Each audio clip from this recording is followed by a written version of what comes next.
Right, let's talk about Switzerland, a country that for many conjures up images of snow-capped mountains, pristine lakes, and a sense of calm that feels almost otherworldly. But beneath that tranquil surface, Switzerland is a powerhouse, an economic giant wrapped in a velvet glove, the land of punctual trains, neutrality, and chocolate that makes you question your life choices. It's a place where everything seems to run like clockwork, and the world's problems feel a little further away, until, suddenly, they don't. On August 1st, 2025, Swiss National Day, a day usually reserved for fireworks and fondue, President Trump dropped a bombshell, a 39% tariff on Swiss imports. The announcement sent shockwaves through the global financial community, catching even the most seasoned analysts off guard. That's not a tariff, it's economic shock therapy. The markets reeled, investors scrambled, and Swiss businesses braced for impact. It was as if someone had pulled the emergency brake on the Swiss economy. The move threatened a $48 billion deficit for Switzerland, landing like a breakup text on your birthday. The confusion? Gold. Switzerland, after all, is one of the world's largest gold exporters, and gold is the backbone of its financial stability. Some reports said gold exports were targeted, others said gold and pharmaceuticals were exempt. The ambiguity only deepened the crisis, leaving Swiss officials and business leaders scrambling for answers.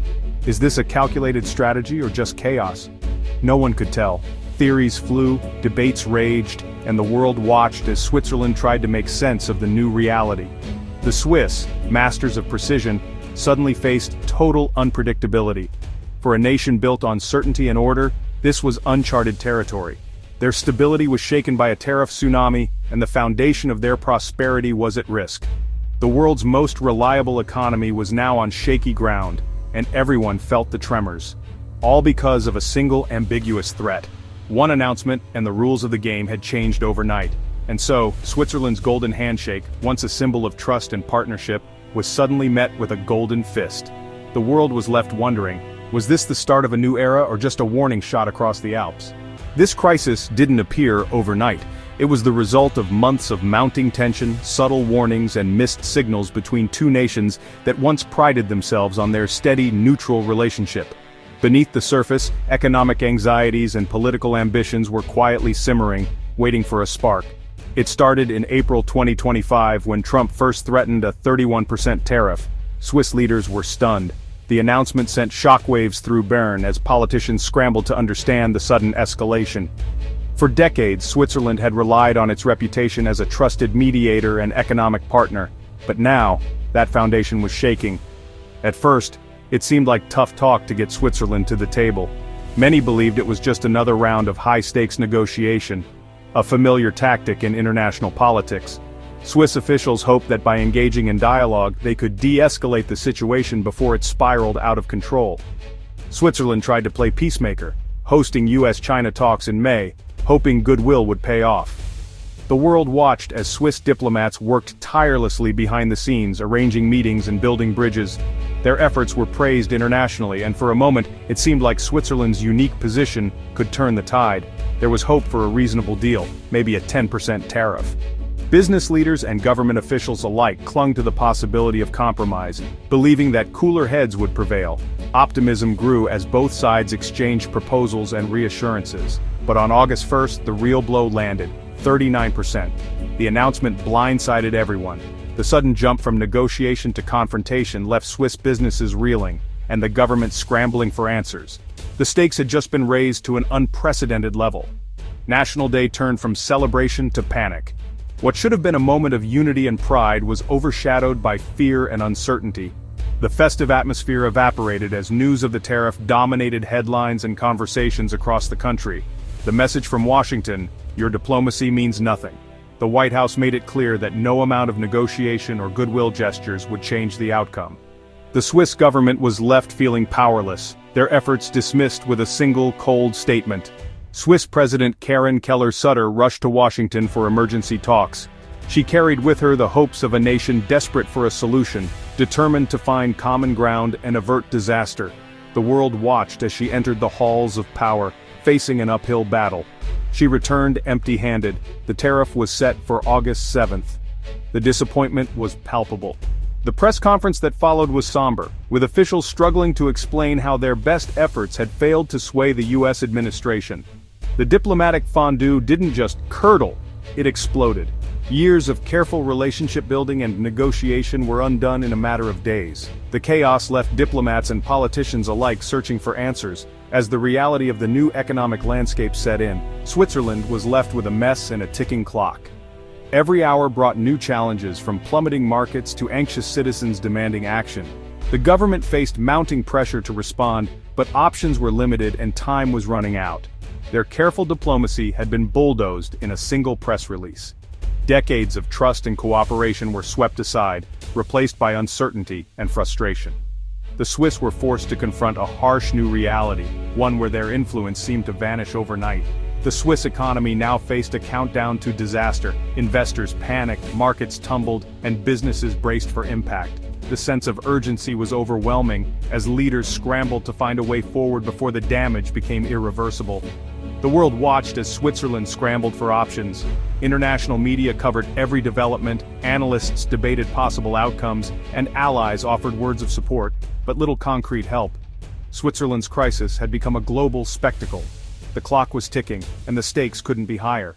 With every passing moment, the pressure mounted, and the world waited to see if Switzerland could find a way out of the crisis, or if the diplomatic fondue would remain irreparably curdled.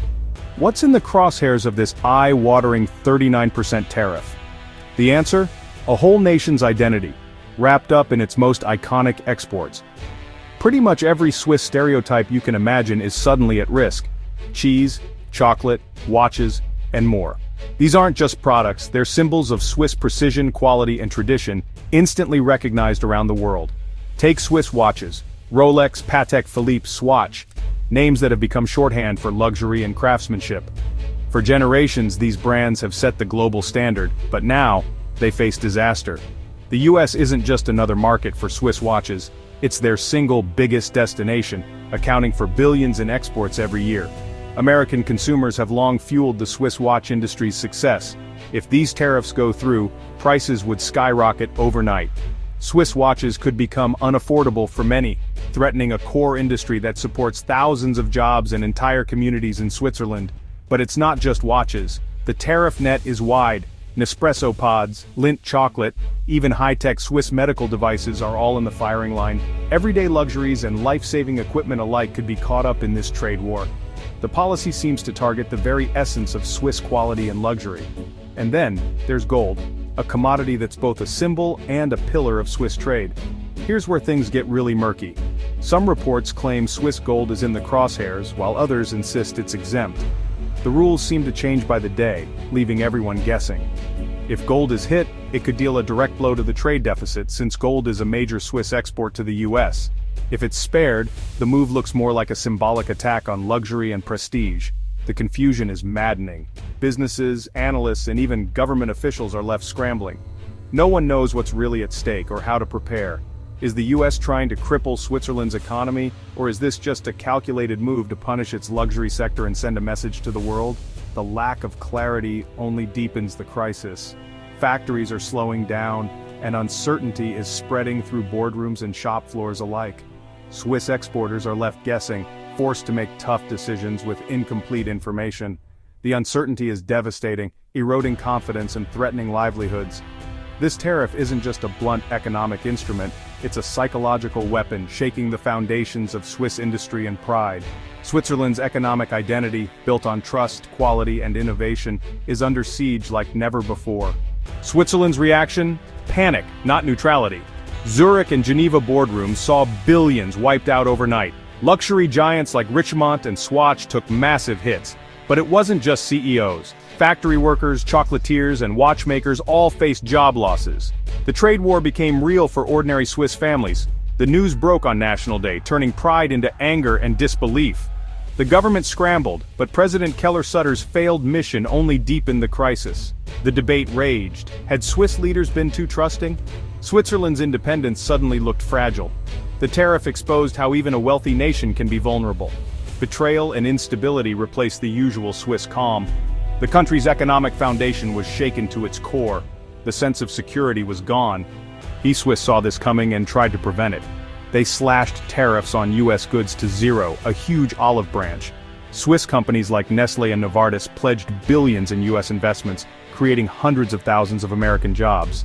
Switzerland became the sixth largest foreign investor in the US. They did everything the Trump administration asked: buy American, invest in American workers. The expectation? Fair treatment and reasonable negotiation. The reality?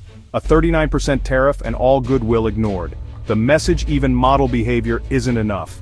For Switzerland, it was a bitter lesson in the unpredictability of US trade policy. Their golden handshake was met with a punch to the gut. Trust was shattered. What's the US really after? One thing: shrinking the trade deficit. In 2024, the US goods deficit with Switzerland was $47.4 billion. Services?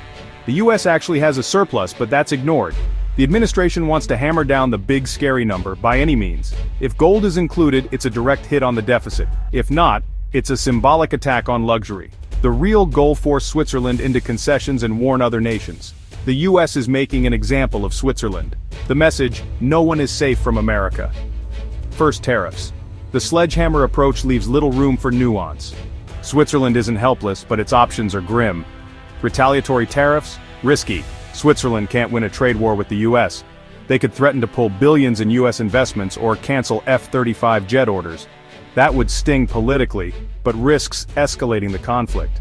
Or they could absorb the blow, subsidize industries, and hope for a change in US leadership.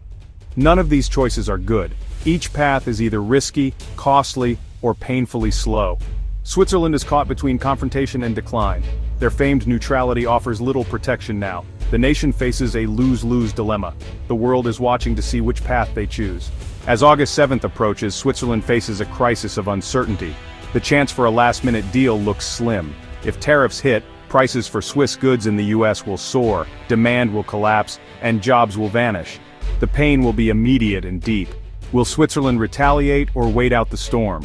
The crisis exposes how even stable nations can be upended by a single partner's politics. The Swiss model, built on exports and open markets, looks fragile. The ticking clock isn't just from Geneva's factories, it's the sound of a nation's future on the line. For Switzerland, the storm has arrived.